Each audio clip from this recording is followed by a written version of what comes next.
Na-stroke ko lang po itong February.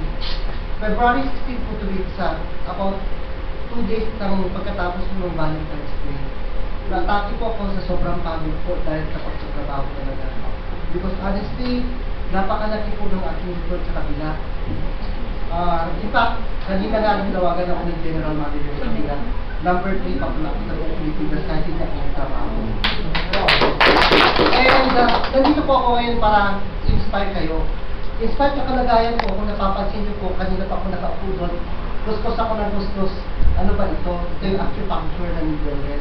At ito po naman yung hypertension apparatus. Nabumuhay po sa akin sa ICU, dahil po na ICU po ako for 7 days. Pero 1 day lang po, nandun sa dito, sa natin dito, naka-recover po ako. Dahil 50% po ng katawan po patay na po. Kalahati po, stroke po yan, hemorrhagic po, stroke po, pumutok po yung ugat sa ulo. Now, nandito ako sa harapan nyo para hindi hindi po ako pero ma-inspire sana kayo sa sasabihin ko sa inyo. Dahil ako po, kumikita po ako dun sa kabila. Pero nung time po na na-stroke po ako at on the spot, kailangan po ng 200,000 dahil hindi po ako tatanggapin sa ICU pag wala yun. On the spot, bubuksan ko yung ulo ko at sabi ng ate ko, umiiyak nakikita ko, although buhay ko yung isip ko. Pero nakikita ko wala akong magagawa ng lupay pa yung katawan ko. Ang wallet ko, 20,000 ang laman nung time na stroke ko ako. Kulang pa po yung gamot ko lang panggamot nila, pang-save ng buhay ko. Pero ito ang naging lesson sa akin. Sa mga nandiyan na nagtatrabaho ngayon, alalahanin niyo po, ang buhay natin ay sandali natin. Lalo na kapag wala kang pera, wala kang magagawa kapag ikaw ay nandun sa bali ng karamdaman. Nagpapasalamat po ako dahil po sa tulong po ng aking mga trainbawang kaibigan. Nandito ako ay tumatayo ako ngayon sa harapan ninyo. Nagpapatunay na napakaganda po ng alternative medicine. Nag-aral po ako ng traditional medicine at noong time na yun, 6 na doktor po ang nasa paligid ko at pinalabas po ako sa ospital. Dahil ayaw ko po talagang tumulog sa sinasabi nila. Hindi po ako nagpa-opera kundi since nag-aralan ko modern green acupuncture, sarili ko. For 1 month po, nakatayo ako sa tulong nila at Tinelma. Nag-therapy po ako niyan. And then, exactly 2 months po, nakakalakad na ako. Ngayon, nandito na ako sa inyong harapan. Now, bakit ako nandito ngayon sa FKC? KFC. Actually, nandito ang aking foster brother. Nung naatake ko, hindi nila alam na. So, nung sa bahay kasi namin, yan din 4 na pala pagtagsi sa kanyang kwarto, kahit magkatukan, magsigawan, hindi kami natakalili. Kung tinapok sa hospital, hindi nila alam. 1 week na lang doon ako sa loob ng hospital, hindi nila alam. So, ganun po yung ipan namin sa bahay. Anyway, to cut this story short, nandito po ako dahil unang-una si Ate Mel na-offline ko siya. Yan, achiever po yan. Bago nang nagpaalam po sa akin, ako po ay kasalukuyan nagtatrabaho doon. In fact, bound po ako per abroad dapat. Pero kinansel po yung aking biyahe. Alam niyo, magsasalita po ako sa Hong Kong dahil ako po ang guest speaker sa Hong Kong. Itong month na ito dapat tanduin ako ulit ngayon. Pero kinansel ko po dahil sa KFC. So, that is story short. Alam niyo, nabubulol pa ako dahil talaga hindi ako mapagsalita nung nakaraan. Pero sa tulong po ng Cardimax, alam mo, 3 days lang. 3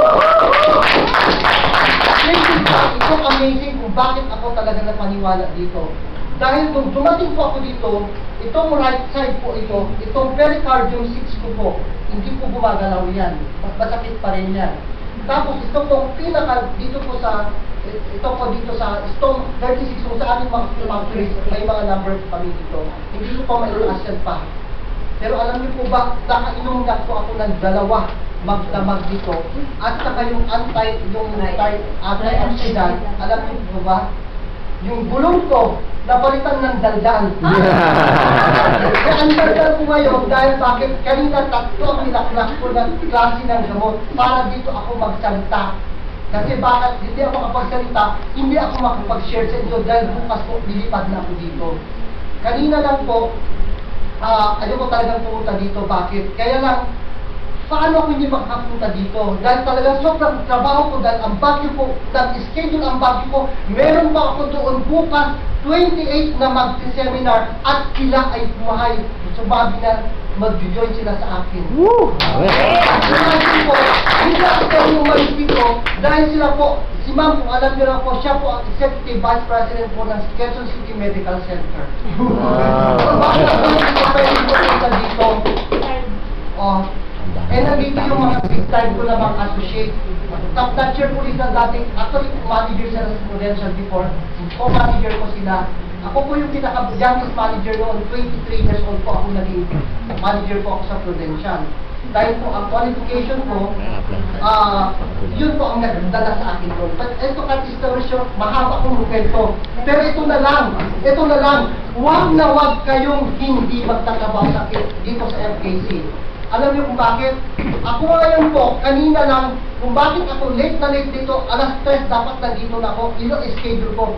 Hindi ako makapag-bitid sa telepono hanggang ngayon nandun ako sa likod.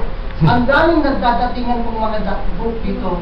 At imagine, kanina lang po, 3 doktor ng Ilocos Sur ang sabi, lahat na bayad na yung hotel ko para lang pumunta doon para tignan nila ako dahil walang makapaniwala sa sitwasyon ko. Ang sinasabi ko sa inyo, testimony po, tignan niyo po ito bukas, mamayang gabi, yung isang associate ko mga polis po nandiyan sa likod. O, kukulong ako yan pag nagsisinungaling ako. Galing ko na Ilocos yan. Imagine, parang pumunta dito, dapat niya pumapasok na, pero nag-extend siya ng leave niya. Bakit? Siya na po ay isang networker. Isasama ko dapat yan. Nasama ko na po sa China last year. Nasama ko siya noong August ng last year. Kasi po, qualify kami doon sa award ng company. Pero this year, every year, isasama ko na siya. Dahil alam namin talagang napakaganda ng company. Hindi yung company, pati Pratt, nagulat ko, pag-isip ko kanina umaga, ito naman kinita ko, natulog lang ako. Ginagawa ko kaya yung mga pasyente ko kanina umaga kasi po sa totoo lang ako po ay konsultan ng FEU ngayon. Ang account po sa FEU doon ako na-atake noong February. Bakit? From 9 o'clock in the morning until 9 o'clock ng gabi, lahat ng empleyado, professor at saka yung mga ano nila doon, yung mga faculty nila, ako po ay nagpapakonsulta sila dahil ako lamang po ang nag-graduate ng traditional medicine na alumni po nila doon.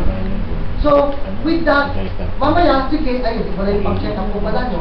So, check up ko sana kayo. Pero yun, sa susunod na pagdating ko dito, sige, check up ko. So, dagat the list, you know, nandito po yung, ito kasi yung motto ko po kasi, real happiness is helping others.